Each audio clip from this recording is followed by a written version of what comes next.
എല്ലാവർക്കും നമസ്കാരം. ഇന്ന് നമ്മൾ നോക്കാൻ പോകുന്നത് അലോപേഷ്യയെ കുറിച്ചാണ്. ഹോമിയോപ്പതിയിൽ ഇതിന് വളരെ നല്ല സ്കോപ്പാണുള്ളത്. അലോപേഷ്യ എന്ന് പറയുമ്പോൾ പലർക്കും അറിയാവുന്നതാണ്. അതായത് ഒരു പാച്ചി ഹെയർ ലോസിനാണ് അലോപേഷ്യ എന്ന് പറയുന്നത്.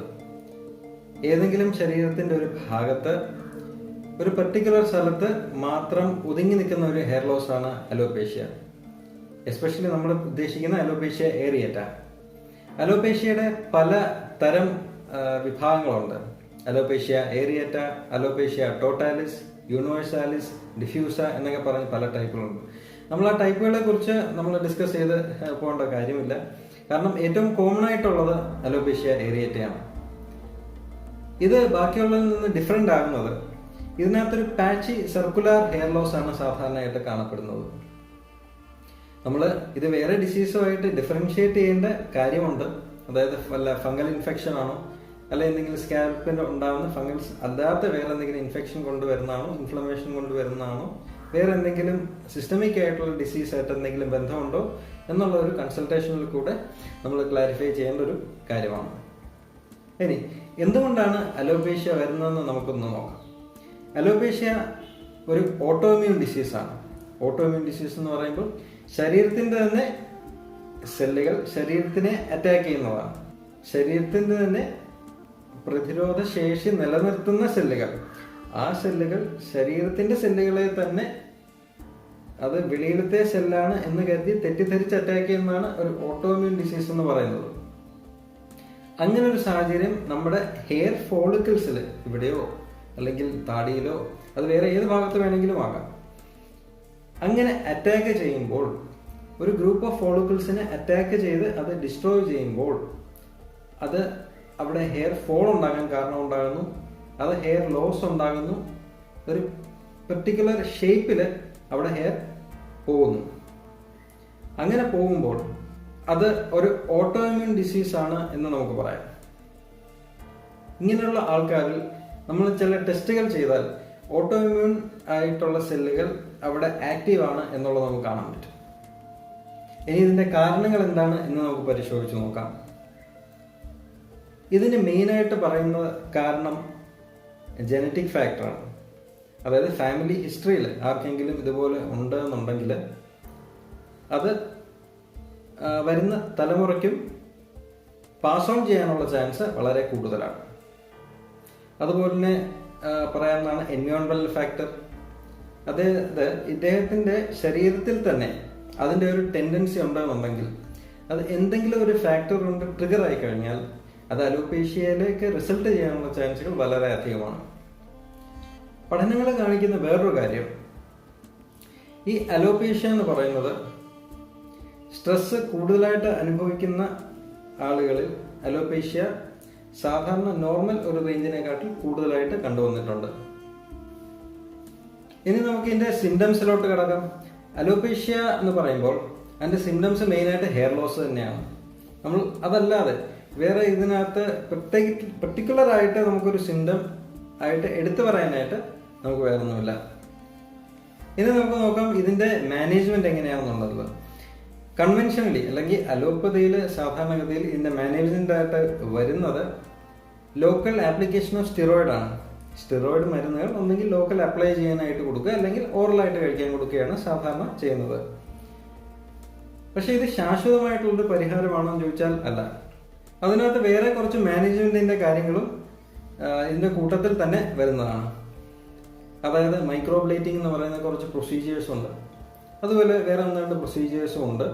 പിന്നെ അതും പറ്റാത്തവർക്ക് വിഗിന്റെ ആപ്ലിക്കേഷൻ ഉണ്ട്. അതൊക്കെയാണ് സാധാരണ രീതിയിൽ ചെയ്യുന്നത്. പിന്നെ എന്താണ് ഇതിന്റെ പരിഹാരം? അപ്പോൾ ഇതിന്റെ ട്രീറ്റ്മെന്റ് അല്ലെങ്കിൽ മാനേജ്മെന്റ് എന്നുള്ള രീതിക്ക് നമ്മൾ അപ്രോച്ച് ചെയ്യുമ്പോൾ നമ്മളത് ചെയ്യേണ്ടത് ചില കാര്യങ്ങൾ നമ്മൾ അവോയ്ഡ് ചെയ്യണം എന്നുള്ളതാണ്, ചില കാര്യങ്ങൾ ചെയ്യാതിരിക്കണം എന്നുള്ളതാണ്. അതിനകത്തൊന്നാണ് സ്ട്രെസ്. സ്ട്രെസ് ഒരു ലോങ് പീരീഡ് കുറെ നാൾ അനുഭവിക്കുന്ന ഒരാൾക്ക് അലോപേഷ്യ വരാനുള്ള ചാൻസ്, അല്ലെങ്കിൽ എന്തെങ്കിലും ആയിക്കോട്ടെ ഒരു ഓട്ടോഇമ്യൂൺ ഡിസീസ് വരാനുള്ള ഒരു ചാൻസ് സാധാരണയെക്കാട്ടി വളരെ അധികമാണ്. അതുപോലെ നമ്മൾ കൺസ്യൂം ചെയ്യുന്ന ഫുഡ്, നമ്മൾ കഴിക്കുന്ന ഭക്ഷണം ഇൻഫ്ലമേഷൻ ജനറേറ്റ് ചെയ്യാൻ പറ്റുന്ന ഫുഡുകളാണെങ്കിൽ അത് അലോപേഷ്യ ട്രിഗർ ചെയ്യാനുള്ള ചാൻസ് വളരെയധികമാണ്. ഇൻഫ്ലമേഷൻ ട്രിഗർ ചെയ്യാൻ സാധ്യതയുള്ള ഫുഡുകൾ ഏതൊക്കെയാണെന്ന് ചോദിച്ചു കഴിഞ്ഞാൽ നമ്മൾ സാധാരണ കഴിക്കുന്നതൊക്കെ തന്നെ അധികം സ്വീറ്റ് ആയിട്ടുള്ള ഫുഡുകൾ, ബേക്കറി ഐറ്റം, ടിൻഡ് ഐറ്റം, ഒത്തിരി പ്രിസർവേറ്റീവ്സ് ചേർത്തിട്ടുള്ള ഭക്ഷണം, ഇതൊക്കെ ശരീരത്തിൽ ഇൻഫ്ലമേഷൻ ജനറേറ്റ് ചെയ്യാൻ കപ്പാസിറ്റി ഉള്ള ഫുഡുകളാണ്. നമ്മൾ ഇതിൽ നിന്നൊക്കെ മാറി നിൽക്കണം. നാച്ചുറൽ ആയിട്ടുള്ള ഭക്ഷണം, വീട്ടിലുണ്ടാക്കിയ ഭക്ഷണമാണ് നമ്മൾ കഴിക്കേണ്ടത്. അല്ലെങ്കിൽ വെളിയിൽ നിന്ന് കഴിക്കുന്ന ഫുഡ് ഒരിക്കലും ശരീരത്തിൽ പിടിക്കുന്നില്ല. സ്വാദ് മാത്രമേ തരുന്നുള്ളൂ, പക്ഷെ ശരീരത്തിൽ ശരിക്കും അതൊരു ഗുണം ചെയ്യുന്നില്ല. ആർക്കും വേണ്ടാത്ത കുറച്ച് മൈദയും ഒക്കെ മേടിച്ച് കഴിച്ചാൽ ശരീരത്തിൽ നെഗറ്റീവായിട്ടുള്ള ഇമ്പാക്റ്റ് ആയിരിക്കും over A long period of time നിങ്ങൾക്ക് കാണാൻ പറ്റുന്നത്. അപ്പോഴത്തേക്ക് ചിലപ്പോൾ വല്ല ടേസ്റ്റ് ഒക്കെ കിട്ടുമായിരിക്കും, പക്ഷെ over A long period of time അതൊരു നമുക്ക് റിക്കവർ ചെയ്യാൻ പറ്റാത്തൊരു രീതിയിലുള്ള ശരീരത്തിന് ഒരു എനക്കേടുകൾ ഉണ്ടാക്കും എന്നുള്ളതാണ് പറയാനുള്ളത്.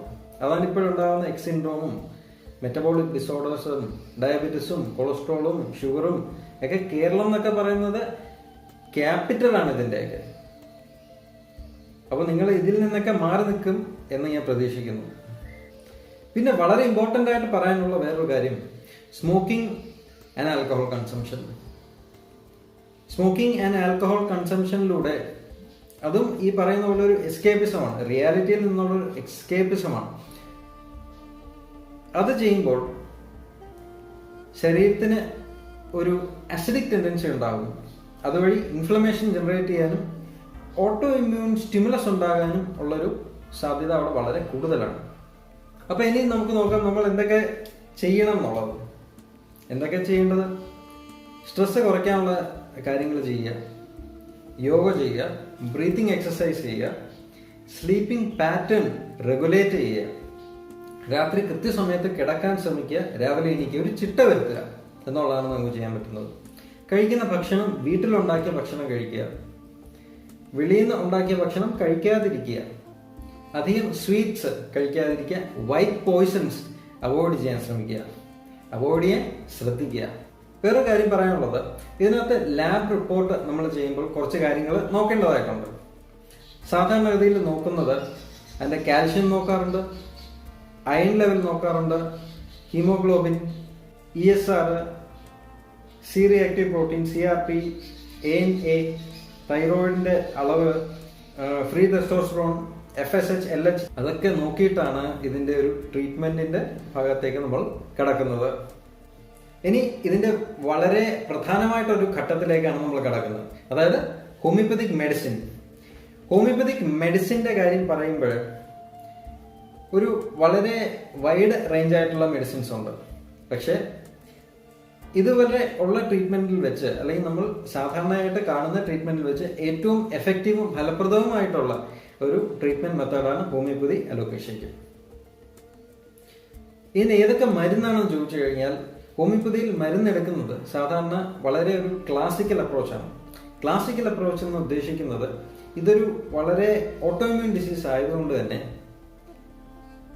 കോമൺ ആയിട്ട് ഏതെങ്കിലും ഒരു റെമഡി കൊടുക്കുക എന്നുള്ളതല്ല, പക്ഷെ ഒരു സീക്വൻസ് ഓഫ് റെമഡി ഇവരിൽ റിപ്പീറ്റ് ചെയ്യുക. ആ റിപ്പീറ്റ് ചെയ്യുന്നതിലൂടെ ഉണ്ടാകുന്ന മാറ്റത്തിനനുസരിച്ച് ഡോസ് മാറ്റിയാണ് കൊടുക്കുന്നത്. അപ്പം ഇതിനകത്ത് കൊടുക്കുന്ന മെഡിസിൻസിന്റെ ഒരു കാര്യം പറയുകയാണെങ്കിൽ ഇതിനകത്ത് നാട്രമ്യൂർ, സെപ്പിയ, സൈലീഷ്യ, ഫോസ്ഫറസ്, സ്റ്റാഫിസാഗ്രിയ, നെക്സ്വോമിക്ക എന്നുള്ള ഒത്തിരി മെഡിസിൻസ് ഉണ്ട് ഇതിൽ നമ്മൾ കൊടുക്കേണ്ടതായിട്ടുള്ളത്.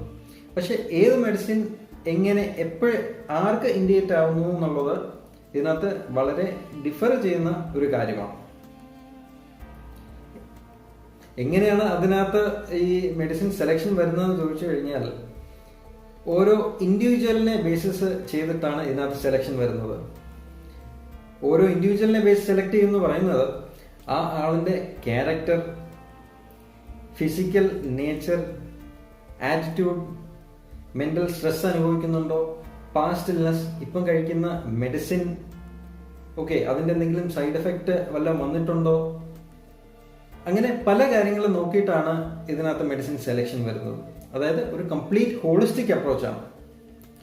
അപ്പൊ അതിലൂടെ നമ്മൾ ലക്ഷ്യമിടുന്നത് ആ ആളുടെ ഹെൽത്ത് തന്നെ ഒരു നെക്സ്റ്റ് ലെവലിലേക്ക് കൊണ്ടുവരിക എന്നുള്ളതാണ് നമ്മൾ ഉദ്ദേശിക്കുന്നത്. അതാണ് നമ്മൾ സാധാരണ പ്രാക്ടീസിൽ കാണുന്നത്. അപ്പോൾ ഇന്നൊരു സ്പെസിഫിക് മെഡിസിൻ എന്ന് നമുക്ക് പറയാൻ പറ്റില്ല. പക്ഷെ ഒരു സീക്വൻസ് ഓഫ് മെഡിസിൻ, ഈ സെലക്ട് ചെയ്യുന്ന മെഡിസിൻ ഏതാണോ ആ മെഡിസിൻ ഇദ്ദേഹത്തിന് ഏറ്റവും കൂടുതൽ അനുയോജ്യമായിട്ട് വരുന്ന സിമിലർ ആയിട്ടുള്ള ഒരു മെഡിസിൻ സെലക്ട് ചെയ്ത് ആ മെഡിസിൻ അഡ്മിനിസ്റ്റർ ചെയ്യുമ്പോൾ ഏറ്റവും നല്ലൊരു ക്യൂർ ആയിരിക്കും അവിടെ നമുക്ക് കാണാൻ പറ്റുന്നത്. ഇനി എത്ര നാളെ ട്രീറ്റ്മെന്റ് എടുക്കുമെന്ന് അതിനെ നമ്മൾ ചോദിക്കുകയാണെന്നുണ്ടെങ്കിൽ അതിനൊരു 2 to 3 months എടുക്കും അതിന്റെ ഒരു ചേഞ്ച് ഫസ്റ്റ് കണ്ടു തുടങ്ങാനായിട്ട്. എന്നിട്ട് കുറച്ച് നാളും കൂടെ നമ്മൾ മെഡിസിൻ കണ്ടിന്യൂ ചെയ്യുമ്പോൾ അതിന്റെ വളരെ ബ്യൂട്ടിഫുൾ ആയിട്ടുള്ള റിസൾട്ട് നിങ്ങൾക്ക് കാണാൻ പറ്റും. അപ്പോൾ ഇത്രയൊക്കെ തന്നെയായിരുന്നു എനിക്ക് ഈ വീഡിയോയിലൂടെ നിങ്ങളിലേക്ക് എത്തിക്കാനുണ്ടായിരുന്നത്, ഷെയർ ചെയ്യാനുണ്ടായിരുന്നത്. ഈ വീഡിയോ ഇഷ്ടപ്പെട്ടിട്ടുണ്ടെങ്കിൽ നിങ്ങൾ ലൈക്ക് ചെയ്യുന്നതിനെക്കാട്ടി കൂടുതൽ ഇത് ഷെയർ ചെയ്യാൻ ശ്രമിക്കുക. കാരണം ഇതിനെക്കുറിച്ച് അറിയാത്ത ഒത്തിരി ആൾക്കാരുണ്ട് സമൂഹത്തിൽ. അപ്പോൾ അവരിലേക്ക് എത്തിച്ചു കഴിഞ്ഞാൽ നിങ്ങൾ ചെയ്യുന്ന വളരെ ഒരു വലിയ സഹായമായിരിക്കും. അപ്പോൾ അത്രയും പറഞ്ഞുകൊണ്ട് ഞാൻ ഈ വീഡിയോ ഇവിടെ നിർത്തുന്നു. എന്തെങ്കിലും സംശയം കാര്യങ്ങൾ ഉണ്ടോയെന്നുണ്ടെങ്കിൽ നിങ്ങൾക്ക് എൻ്റെ വാട്സാപ്പിൽ ബന്ധപ്പെടാവുന്നതാണ്, അല്ലെങ്കിൽ കമൻസിൽ ഫോർവേഡ് ചെയ്യാവുന്നതാണ്. ഞാൻ മാക്സിമം റിപ്ലൈ ചെയ്യാൻ ശ്രമിക്കാം. ഇത്രയും പറഞ്ഞുകൊണ്ട് ഇന്നത്തെ ഞാൻ എൻ്റെ വീഡിയോ ഇവിടെ അവസാനിപ്പിക്കുന്നു. നന്ദി, നമസ്കാരം.